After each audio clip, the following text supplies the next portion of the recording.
friends, இன்னைக்கு நம்ம masala oats பண்ண போறோம். இது எப்படி பண்றதுன்னு நம்ம பார்க்கலாம். உங்களுக்கு வந்து என்ன ஃப்ளேவர் பிடிக்குதோ அதெல்லாம் வந்து நீங்க ஆட் பண்ணிக்கலாம். இதுல ஒரு ரெஸ்ட்ரிக்ஷன்ஸ் கிடையாது. நம்ம இஷ்டம் தான். நம்ம டேஸ்ட்டுக்கு ஏத்த மாதிரி வந்து நம்ம செஞ்சுக்க வேண்டியதுதான். ரொம்ப ஒரு சிம்பிள் பிரேக்ஃபாஸ்ட் இது. வெயிட் லாஸ்க்கும் வந்து இது ரொம்ப யூஸ்ஃபுல்லா இருக்கும். நீங்க இத செஞ்சு பாருங்க. இத வந்து நீங்க விடவே மாட்டீங்க. ரொம்ப ஒரு டேஸ்டா இருக்குங்க. இப்போ நம்ம எப்படி செய்யறதுன்னு ஸ்ட்ரைட்டா வீடியோக்குள்ள போலாம். இப்போ எப்படி செய்யறதுன்னு நம்ம பார்த்துக்கலாம். இப்போ நம்ம ஒரு pan எடுத்துக்கலாம்.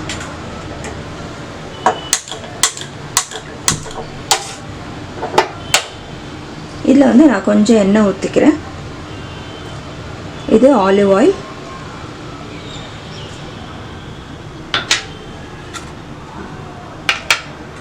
இதுல garlic வந்து பூண்டு கொஞ்சம் சாப் பண்ணது போட்டுக்கிறேன்.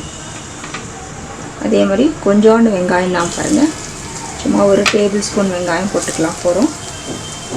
ஒரே ஒரு பச்சை மிளகாய்.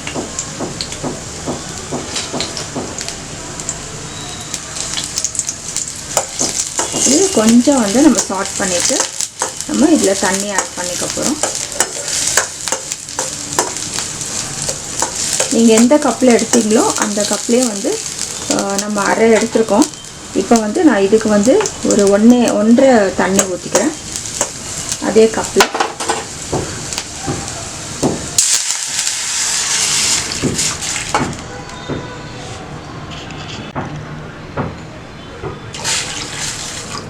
இப்போ நான் இதிலே வந்து 1.5 கப் தண்ணி ஊத்திட்டேன். அரை கப் நம்ம எடுத்துறோம் ஓட்ஸ்.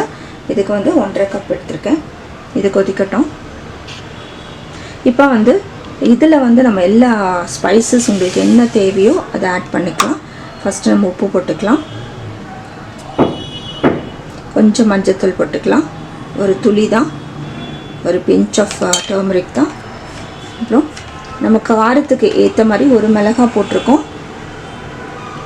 கொஞ்சம் வந்து நான் மிளகாத்தூள் போட்டுக்கிறேன். எல்லாமே வந்து ஒரு 1/4 ஸ்பூன் தான் போடுறேன். தனியாத்தூள் நம்ம செய்ய கொஞ்சம் தான் செய்கிறோம். கரம் மசாலா,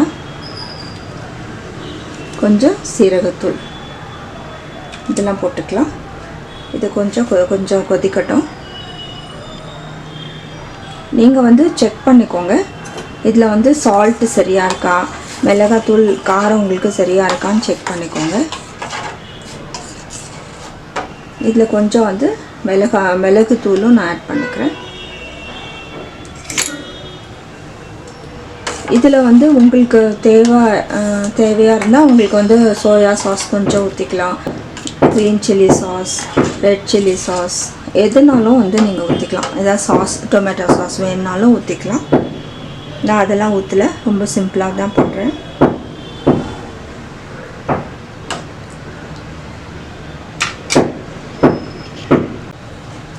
இப்போ இந்த தண்ணியிலேயே வந்து நான் எந்த ஒரு சூப் பாக்கெட் இருந்தாலும் வந்து அந்த பாக்கெட்லேருந்து 1 டேபிள் ஸ்பூன் பவுடர் எடுத்துக்கோங்க. சூப் ஆகுது இல்லை வந்து நூடுல்ஸ் பவுடர் இருந்தால் கூட அதை ஆட் பண்ணிக்கலாம். இதெல்லாம் வந்து உங்களுக்கு டேஸ்ட் என்ஹான்ஸ் பண்ணி கொடுக்கும். இதை 1 டேபிள் ஸ்பூன், இது வெஜிடபிள் சூப், இதோட பவுடர் ஆட் பண்ணிக்கிறேன். இப்போ வந்து நல்லா கலந்து விட்டுட்டு இது கொதிக்கட்டும். இது உங்களுக்கு டேஸ்ட் நல்லா என்ஹான்ஸ் பண்ணி கொடுக்கும்.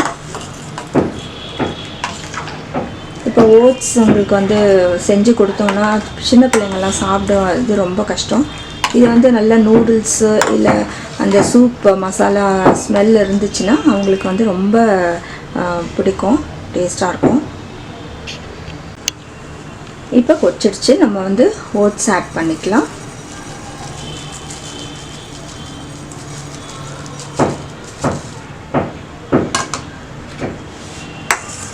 இதை வந்து நல்லா கலக்கி விடுங்க. இது ஒரு 10 மினிட்ஸ், 5 to 10 மினிட்ஸில் இந்த பிரேக்ஃபாஸ்ட் வந்து நீங்கள் ப்ரிப்பேர் பண்ணிடலாம்.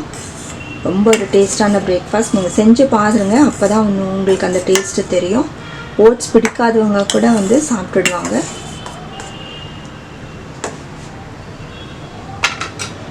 அது வேகட்டும். இப்போ பாருங்கள் நல்லா கெட்டி ஆயிடுச்சு. கொஞ்சம் லோ ஃப்ளேமில் வந்து இது வேக வைக்கணும், இல்லைனா அடி பிடிச்சிடும். இப்போ இப்படி இருக்கிற பதத்தில் வந்து நம்ம எடுத்துடலாம். அது வந்து ஆறின பின்னாடி கெட்டியாகிடும். இன்னும் கொஞ்சம் வந்து சில பேருக்கு வந்து கொஞ்சம் கஞ்சி மாதிரி இருந்தால் பிடிக்கும்ல, அவங்களுக்கு வந்து கொஞ்சம் எக்ஸ்ட்ரா தண்ணி ஊற்றிக்க வேண்டியது. இப்போ நம்ம ஆஃப் பண்ணிடலாம்.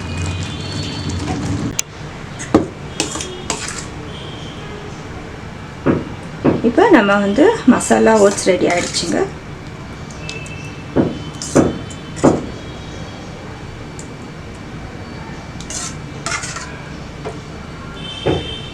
இது கொத்தமல்லி கார்னிஷ் பண்ணிக்கலாம். மசாலா ஓட்ஸ் ரெடி ஆகிடுச்சு. இங்கே பாருங்கள் எவ்வளோ நல்லா கெட்டியாக வந்திருக்கு பாருங்கள். நம்ம வந்து கொஞ்சம் தண்ணியாக தான் எடுத்தோம். அது வந்து ஆறின உடனே கொஞ்சம் வந்து உங்களுக்கு செமி சாலிடாக ஆகிடும். நீங்களும் வந்து செஞ்சு பாருங்கள். செஞ்சு பார்த்து உங்களோட கமெண்ட்ஸ் எங்களுக்கு போஸ்ட் பண்ணுங்கள். லைக் பண்ணுங்கள், ஷேர் பண்ணுங்கள், சப்ஸ்கிரைப் பண்ணுங்கள். Weight reduce